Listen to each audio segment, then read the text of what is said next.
Good morning. Hello, welcome. It's me again, Jacqueline. I'm the owner of Jacqueline Travel and Tours. And of course, for today's video, I want to share a thought why you need to book your flight or travel or tour with a travel agent or travel agency. So, ayan, English yun ha.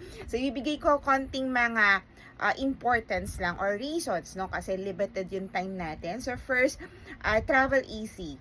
So, time. So, Travel Easy kasi we will help you out book all your itineraries and we will save time, money, and etc. etc.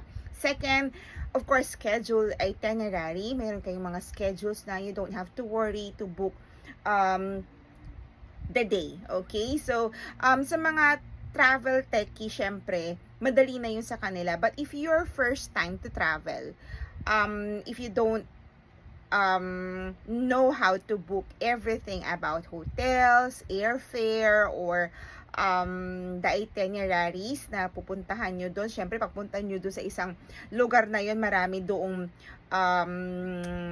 familiar places or mga places na pwede nyo puntahan at hindi kayo aware, the travel agent can help you out. Okay? And be particular din kasi marami din pong scammers when you go there. So, ingat po. Marami po ako napapanood na yung mga nagsusolo flights. Ayan, naloloko sila, nabubudol sila. So, saka na lang natin pag-usapan yun, no? Expect guidance from us. We will help you out before your travel. Time saving, money saving, and personalized service. What else? We can also help you find the best airfare accommodations, hotels, activities, offers assistance with the changes and issues during the trip. Okay?